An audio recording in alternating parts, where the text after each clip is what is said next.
Sean bienvenidos a un nuevo video. El día de hoy vamos a aprender todo sobre los números reales. El contenido de este video va a ser la definición de los números reales. Vamos a ver lo que es la recta numérica, la recta de los números reales. Veremos unos axiomas importantes que tienen que ver con este conjunto numérico y veremos los axiomas de campo. Entonces empezamos. El término de números reales fue utilizado para distinguirlos de los números imaginarios, que son otro tipo de números que más adelante veremos. Es un concepto que surgió en el desarrollo de las matemáticas. Incluye todos los números que pueden ser expresados con un valor decimal y se notan como R. ¿Ok? Existen varias formas de definir este conjunto de números. Primero definiremos algunos conceptos. Entonces, podemos tener el conjunto de los reales negativos, listado por todos esos números reales tales que x sean menores que 0. ¿Ok? Los números negativos, básicamente. Los reales positivos, pues son los reales que son mayores que 0. Y podemos definir otro conjunto que sean los reales no negativos. Si ven, esta es una notación diferente. Aquí estoy incluyendo al 0. Entonces son todos los x que son mayores o iguales a 0. También podríamos describir este conjunto como los reales positivos, unión con el elemento 0. ¿Ok? Entonces ya con estos conceptos podríamos dar nuestra primera intento de definición de números reales. Entonces lo podremos definir como la unión de los reales positivos con el 0 con los reales negativos. Esta unión me va a dar todos los números reales. O también podremos verlo como los reales no negativos, unión con los reales negativos. Los números racionales y los irracionales van a ser subconjuntos de los reales. Eso se puede ver mejor en esta imagen. Entonces recordemos todo lo que hemos visto hasta ahora. Los números racionales contienen los enteros y estos enteros contienen los naturales. Y los irracionales y los racionales son conjuntos disjuntos. Entonces, si yo reúno todos estos elementos, voy a tener los números reales. Entonces, podríamos definirlos como justamente esa unión. La unión de los racionales y los irracionales van a ser el conjunto de los reales. Ahora, veremos lo que es la recta real. Entonces, la palabra real primeramente se empezó a usar en el siglo XVII. Se atribuye principalmente a René Descartes, que se le considera como el padre de la geometría analítica. También ese será un tema que veremos mucho más adelante.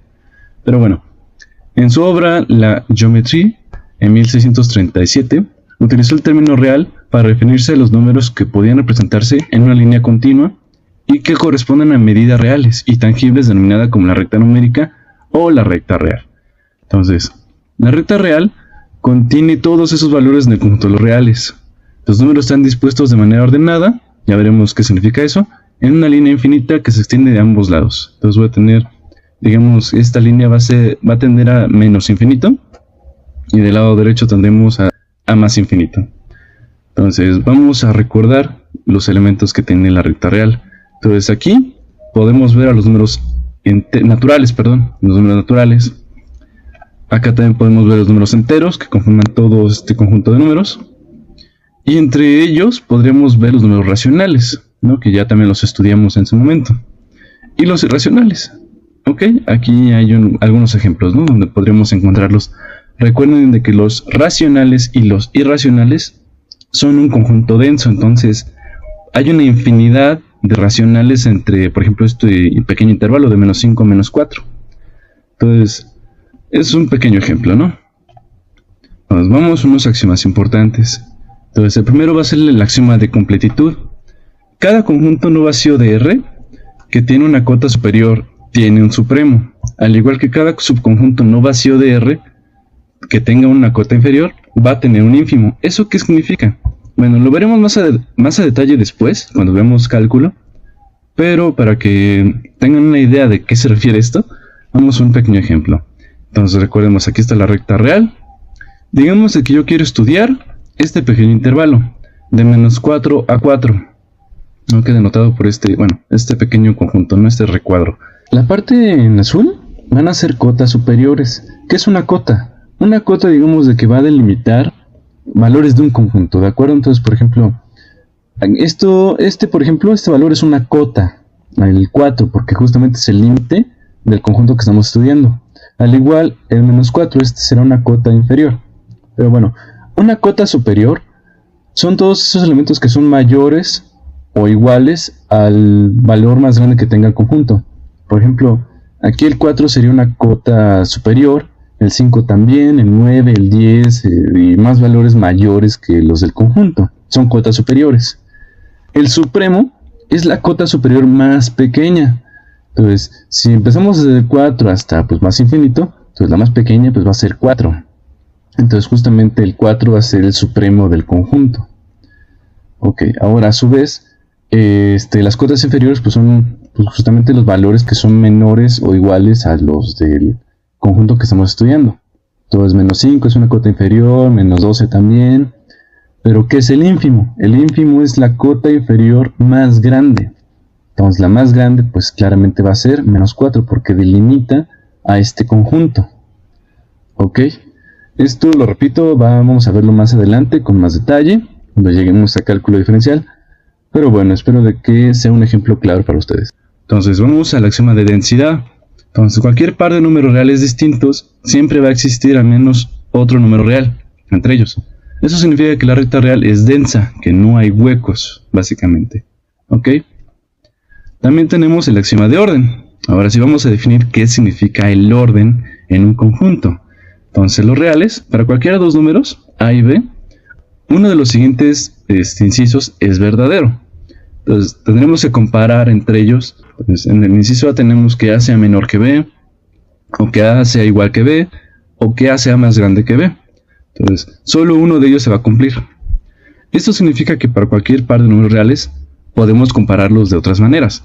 Reflexividad. Para todo número real A, se cumple que A es menor o igual que A. También tenemos la antisimetría. Para cualquiera de dos números reales A y B, si A es menor o igual que B y B es menor o igual que A, entonces claramente A va a ser igual que B. Espero que se entienda eso.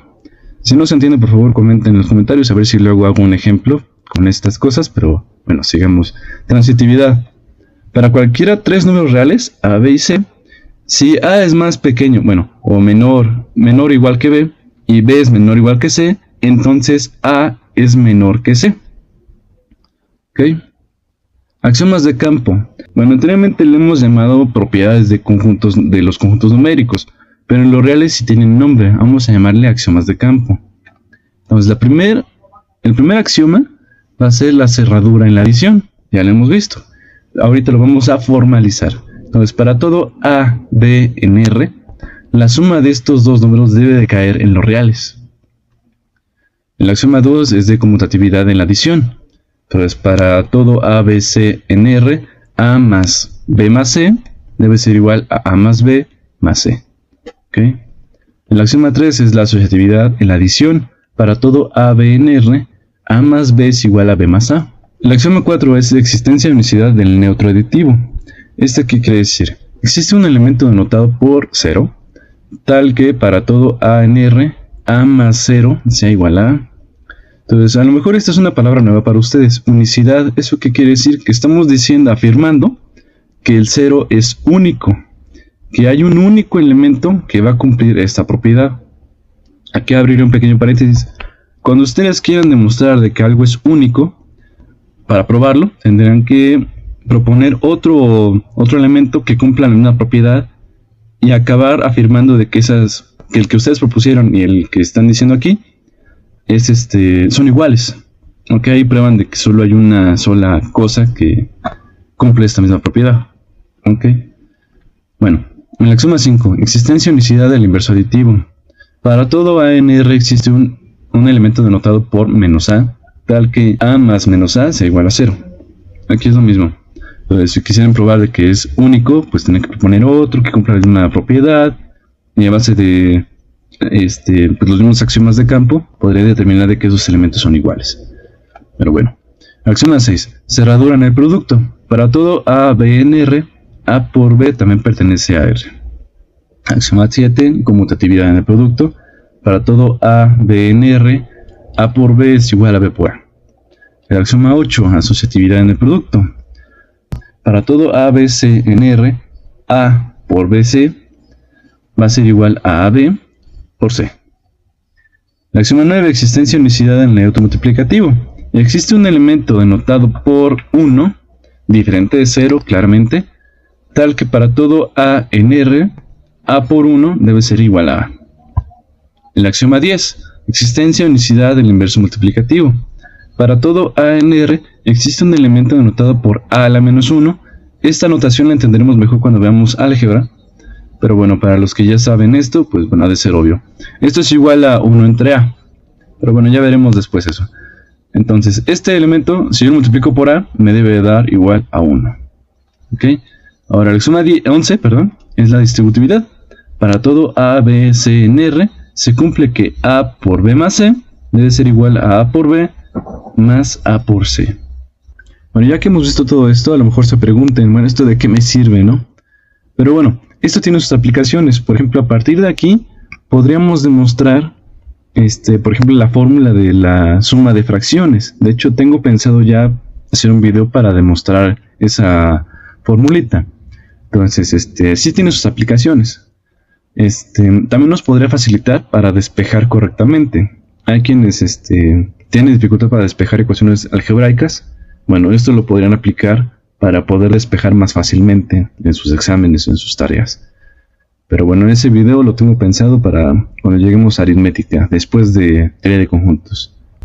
Bueno, eso sería todo por este video. En el próximo video vamos a regresar ya a teoría de conjuntos. Vamos a ver relaciones y funciones de conjuntos. Justamente empezaremos por definir qué es el producto cartesiano, la definición de la relación de conjuntos, veremos sus características, veremos la definición de función de conjuntos y sus características. Espero les haya gustado el video. Si es así, suscríbanse, denle like. Eso sería todo. Hasta luego.